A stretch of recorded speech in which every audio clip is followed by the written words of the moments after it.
एक बार की बात है, एक गांव में गरीब किसान अपनी पत्नी के साथ रहता था। उसके पास एक गाय और थोड़ी सी खेती के लिए जमीन थी, जहां वह दिन भर अपने खेतों में काम करता था, तब कहीं जाकर उसे खाने के लिए अनाज हो पाते थे। इस तरफ से किसान अपना किसी तरह जीवन गुजारा करते थे, जिस कारण से किसान की पत्नी हमेशा अपने भाग्य और भगवान को कोसती रहती थी कि ना जाने किस जन्म का पाप इस जन्म में भरना पड़ रहा है, जो कि गरीबी में जीवन जीना पड़ रहा है।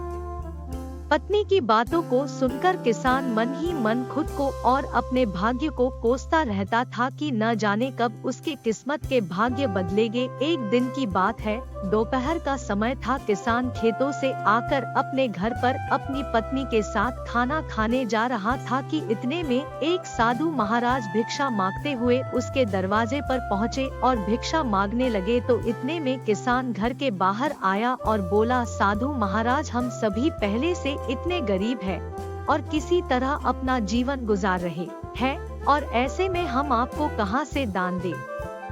हमारा साथ तो ऊपर वाला भी छोड़ चुका है। गरीब किसान की बात सुनकर साधु महाराज उसके स्थिति को समझ चुके थे और बोले, क्या तुम सच में अपने को गरीब मानते हो? ईश्वर पर से तुम्हारा विश्वास उठ गया है ना? तो साधु की बातों को सुनकर हामी भर दी और किसान बोला, हाँ महाराज, हमारे साथ कुछ ऐसा ही है। अब आप ही चाहो तो आपके आशीर्वाद से शायद हमारी किस्मत बदल जाए। तो किसान की यह बात सुनकर साधु महाराज ने कहा, ठीक है, जैसा हम कहते हैं ठीक वैसे ही करते जाओगे। तो गरीब किसान बोला, क्या करना होगा हमें जिससे हमारे अच्छे दिन आ जाए और हमारी गरीबी दूर हो जाए? तो साधु महाराज बोले, ठीक है, आज से वह काम करना पड़ेगा जिससे ईश्वर तुमसे प्रसन्न हो। सबसे पहले अपने गाय को बेच दो और गाय के बदले मिले पैसों से अनाज खरीद कर ले आना।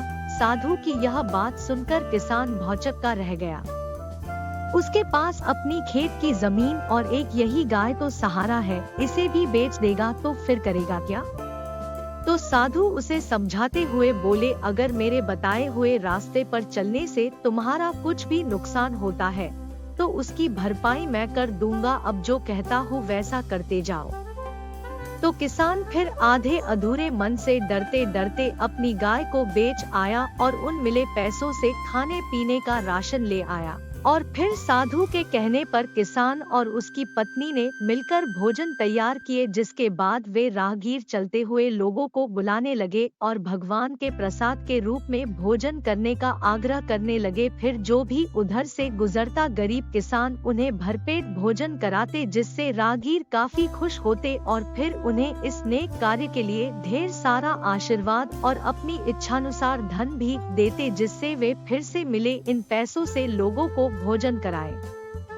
इस तरह साधु महाराज के कहने पर यह रोज का सिलसिला चलने लगा। हर दिन गरीब किसान अब मिले पैसों से भोजन प्रबंध करते, जिससे राह चलते लोग प्रतिदिन उसके यहाँ भोजन करते और दान के रूप में किसान को कुछ ना कुछ धन जरूर देते जाते, जिससे गरीब किसान के दान की बात धीरे धीरे दूर दूर तक फैलने लगी थी। फिर धीरे बड़े बड़े नगरों के सेठ, साहूकार, व्यापारी, राज दरबारी, जो कोई भी उस गांव से गुजरता उस किसान के यहाँ ही भोजन करता और बदले में किसान को इस महान कार्य के लिए ढेर सारा धन भी देते जाते थे, जिससे धीरे धीरे गरीब किसान मिले पैसों से अमीर होने लगा और अब एक गाय के बदले कई ढेर सारे गाय खरीद लाए और अपने भोजन कार्य को भी बढ़ाने लगा। अब किसान मन ही मन खुश होने लगा था। उसे अपने बदलते किस्मत पर भी भरोसा होने लगा था, जिसे देखकर साधु महाराज किसान का हाल पूछते हुए बोले, अब बताओ, तुम भी वही गरीब किसान हो, यहाँ भी दिन रात मेहनत करते हो और ईश्वर के बताए गए पुण्य के मार्ग पर चलते हुए लोगों को भोजन कराते हो, जिससे अब ईश्वर भी तुमसे प्रसन्न है। पहले जहाँ खुद के लिए मेहनत करते थे, खुद के लिए ही सोचते थे, लेकिन अब दूसरों के भलाई के बारे में सोचने लगे हो, तो ईश्वर भी अब तुम्हारे इस नेक कार्य में तुम्हारा साथ देते हैं। यानी हम सभी ईश्वर को कोसते तो जरूर है, लेकिन ईश्वर के बताए मार्ग पर चल नहीं सकते।